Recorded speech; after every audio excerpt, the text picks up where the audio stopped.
L'amour de soi.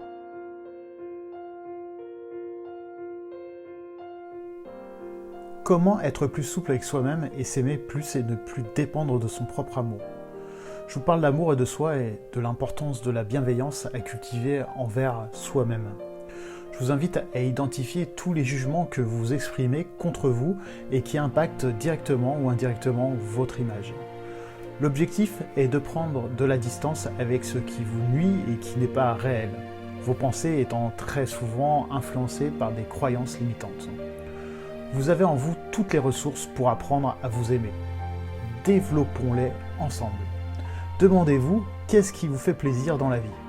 Le fait, vous, assez souvent, quels sont vos rêves, comment vous en rapprochez dès aujourd'hui, quelles personnes aimez-vous fréquenter, les voyez-vous assez, quelles sont les choses que vous feriez si vous aviez 100% confiance en vous, comment faire un petit pas dès aujourd'hui pour vous en rapprocher. Se parler correctement pour cultiver l'amour de soi est un premier pas. Commencez toutes mes phrases par « j'ai déjà ». Objectif m'ancrer dans le présent et m'efforcer de partir de mes ressources actuelles. Parlez-vous avec gentillesse, comme ceci. Parlez-vous comme vous parleriez à un être cher. Ne vous rabaissez pas, ne vous insultez pas, ne vous critiquez pas. Bref, soyez la meilleure version possible de vous-même, mais pour vous-même. Vous me suivez ? Pratiquez la gratitude. La gratitude est l'un des moyens les plus simples de se concentrer sur ce qui est bon pour soi et dans sa vie. Essayez d'identifier 3 choses pour lesquelles vous êtes reconnaissante lorsque vous vous réveillez chaque matin. Vous pouvez même écrire un journal de gratitude. Soyez vraiment présente. Nos vies sont pleines de distractions. Beaucoup de choses sont amusantes, valables, mais elles peuvent être épuisantes et nous empêcher de nous connaître et d'être vraiment nous-mêmes. Dites non quand vous en avez besoin. Les limites sont une forme essentielle de soin de soi, car elles indiquent aux autres que vous méritez le respect et que vous y attendez quelque chose de correct. Apprenez l'affirmation. Comment les limites de l'affirmation de soi en moyen de montrer aux autres que vos opinions et vos besoins comptent.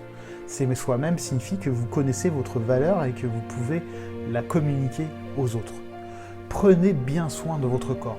C'est une étape importante. Une bonne santé n'a vraiment pas de prix. Offrez-vous le cadeau de vous sentir bien physiquement, mais régulièrement en faisant de l'exercice, mangeant sainement, buvez de l'eau, dormir 7 à 8 heures la plupart des nuits et limitez votre consommation d'alcool ou d'autres drogues. Apprenez à vous aimer aussi, c'est vous entourer des bonnes personnes. Entourez-vous des personnes qui vous traitent avec gentillesse et respect. Les personnes avec qui vous passez du temps reflètent la façon dont vous vous sentez vous-même. Les personnes qui se sentent dignes s'entourent de personnes positives.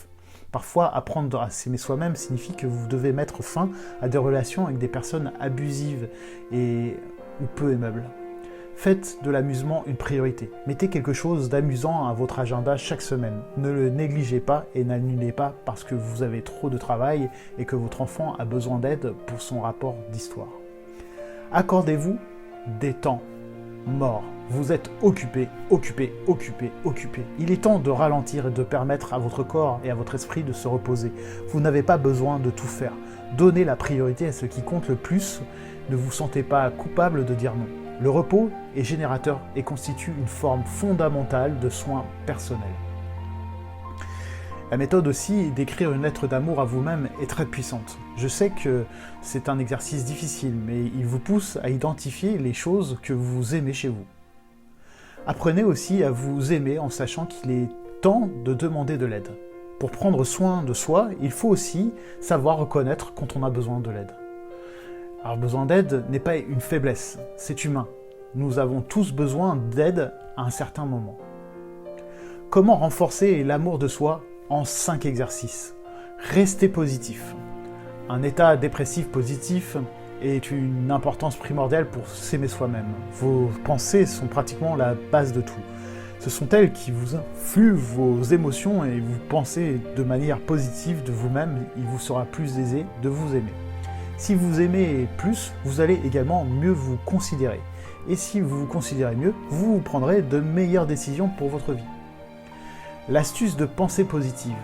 Demandez-vous quelle est la fréquence à laquelle vous ne pensez qu'aux choses que vous n'aimez pas chez vous. Qu'il s'agisse de vos poignées d'amour, de votre paresse ou encore de votre nez, ou à présent écrivez-vous toutes ces choses sur un papier. Ensuite, notez au moins autant de choses que vous aimez chez vous. C'est peut-être votre sens de l'humour, vos yeux ou votre talent pour la cuisine. Prenez votre temps, regardez-vous peut-être mieux dans le miroir. L'exercice étant de vous trouver plus de qualités que de défauts au bout du compte. Parlez-vous aussi avec bienveillance. Quand vous êtes vous, faites-vous un compliment pour la dernière fois ou reconnu un talent il y a longtemps que ce n'est pas arrivé. Apprenez à communiquer de manière bienveillante avec vous-même et d'une importance vraiment primordiale, comme je l'ai dit tout à l'heure. Un état d'esprit positif vous aide à vous focaliser sur ce qui est bon pour vous. L'astuce, c'est de se complimenter régulièrement, se complimenter soi-même. Trop rarement, heureusement, on peut changer ça tout de suite. Et voici comment vous complimentez et féliciter une fois par jour. Il ne doit pas s'agir d'une chose extraordinaire. Vous avez descendu la poubelle, bravo. Vous allez vous promener une demi-heure, formidable. Vous avez bu un verre d'eau, bon réflexe. Vous pouvez aussi, comme je disais, tenir un journal. La plupart d'entre nous avons tenu un journal intime étant petits. À cet âge, on était moins réticents à écrire nos pensées, les plus intimes, les plus folles. Un cruel manque d'amour envers nous-mêmes est souvent profondément enfoui en nous. On a du mal à comprendre pourquoi et comment nos pensées ou nos émotions peuvent être si négatives au sujet de certaines choses. Un journal intime peut vous aider à faire le tri de vos pensées et de vos sentiments. D'autant plus que mettre ses préoccupations sur papier permet parfois de trouver une solution à ces problèmes. Une solution qui apparaît alors soudainement comme une évidence, c'est l'exercice de l'écriture automatique. Écrivez au moins une page de votre journal chaque matin ou chaque soir, cependant pendant un mois, et peut-être un journal numérique ou manuel, mais ne faites pas attention à votre style. Laissez parler votre cœur et déversez les mots sur le papier. Si c'est plus facile pour vous, un carnet de dessin peut avoir le même effet. Le point important aussi, c'est la malbouffe. Imaginez-vous que vous ayez acheté une voiture de sport super chic, la voiture de vos rêves. Comment allez-vous vous en occuper de cette voiture ? Vous n'allez sûrement pas faire le plein avec n'importe quoi, mais avec une essence de qualité, parce que vous voulez en prendre soin et la conserver neuve le plus longtemps possible. Eh bien, c'est pareil pour votre corps. Votre alimentation est le carburant de votre corps. Si vous ne consommez pas des aliments sains tout au long de la journée, vous allez devenir apathique, fatigué. Tôt ou tard, vous allez finir par craquer. Une alimentation équilibrée et saine est primordiale si vous voulez vous sentir en bonne santé dans un corps sain. Dansez, dansez, dansez et mettez vos baskets, comme disait la chanson. Vous allez déjà dû vous balancer vos rythmes de la musique en boîte ou à l'occasion d'une fête. Comment vous êtes-vous senti ? Super bien, non ?